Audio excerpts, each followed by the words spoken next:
Va'era. The Torah portion of Va'era has the 4 expressions of redemption. Each of these 4 expressions has a correspondence to the 4 cups of the Pesach seder and to the Messiah. Exodus 6 verses 6 and 7 has the 4 expressions of redemption. Wherefore say unto the children of Israel, I am the Lord, and I will bring you out from under the burdens of the Egyptians, and I will deliver you from their bondage, and I will redeem you with an outstretched arm, and with great judgments, and I will take you to me for a people, and I will be to you a God.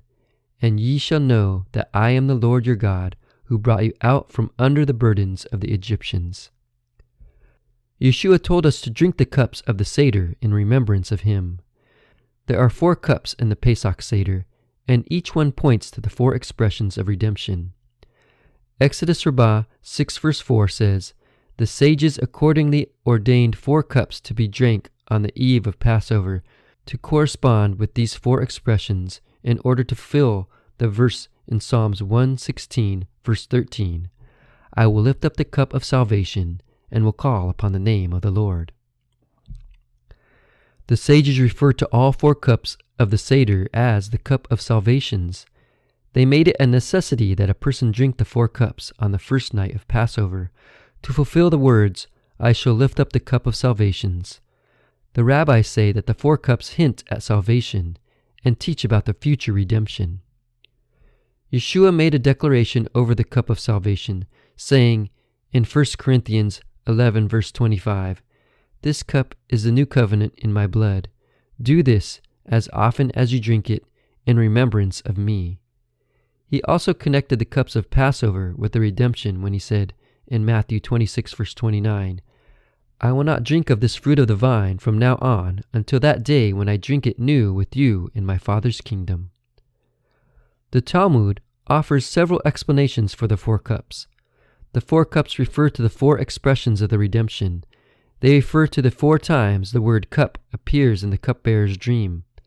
They refer to the 4 nations that ruled over Israel before being overturned.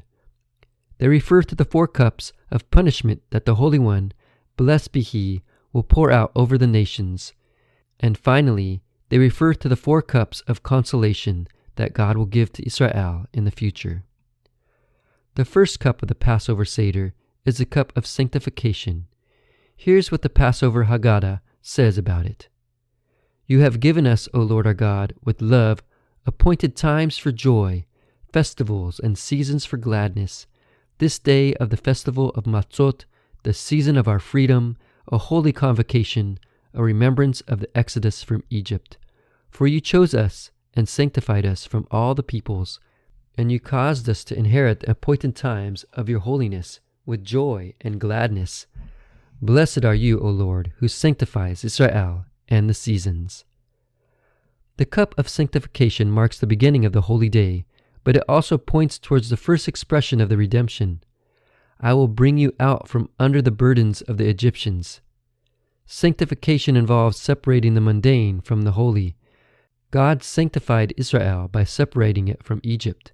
Yeshua is our sanctifier. Just as God took the Jewish people out of Egypt and made them into a holy nation, Yeshua takes us out of our own darkness and transgression and makes us sanctified by Him. The second cup of the Passover Seder is a cup of deliverance. Here's what the Haggadah says about it. Blessed are you, O Lord our God, who has redeemed us and redeemed our fathers from Egypt, and let us arrive at this night, so that we may eat unleavened bread and bitter herbs. O Lord our God and God of our fathers, let us also arrive at the appointed times and other pilgrimage festivals that are coming to greet us in peace, rejoicing in the rebuilding of your city and gladdened by your service. There may we eat from the sacrifices and Passover offerings, whose blood will favorably reach the side of your altar. And we will give thanks to you, singing a new song about our redemption and the ransom of our souls. Blessed are you, O Lord, who has redeemed Israel. The second expression of redemption is, I will deliver you from their bondage. Rabbi Akiva wrote this text after the destruction of Jerusalem and the temple. The blessing points towards the promise of deliverance from our oppressors. The third cup is a cup of redemption. What Yeshua says in Matthew 26, verses 27 through 29, corresponds to the third cup. And he took the cup and gave thanks, and gave it to them, saying, Drink ye all of it, for this is my blood of the New Testament, which is shed for many for the remission of sins. But I say unto you, I will not drink henceforth of this fruit of the vine, until that day when I drink it new with you in my Father's kingdom. The third expression of redemption is, and I will redeem you with an outstretched arm, and with great judgments. Redemption implies the payment of a ransom to give a person freedom. In the days of ancient Israel, a man who was a slave had to be redeemed from slavery by his family, who bought him into freedom. God promised to ransom Israel from Egypt like a family redeemer, and he will do so again in the future.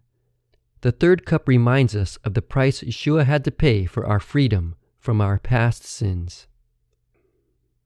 The fourth cup has multiple names. Some refer to it as the cup of praise because it corresponds to the reading of the Hallel, a section of the Bible that is read to give thanks to God at the end of every meal. Some refer to it as a cup of betrothal. The fourth and final expression of redemption is, and I will take you to me for a people, and I will be to you a God. This expression alludes to a marriage declaration. In the ancient Near East, husbands married their wives with the declaration, You will be my wife, and I will be your husband.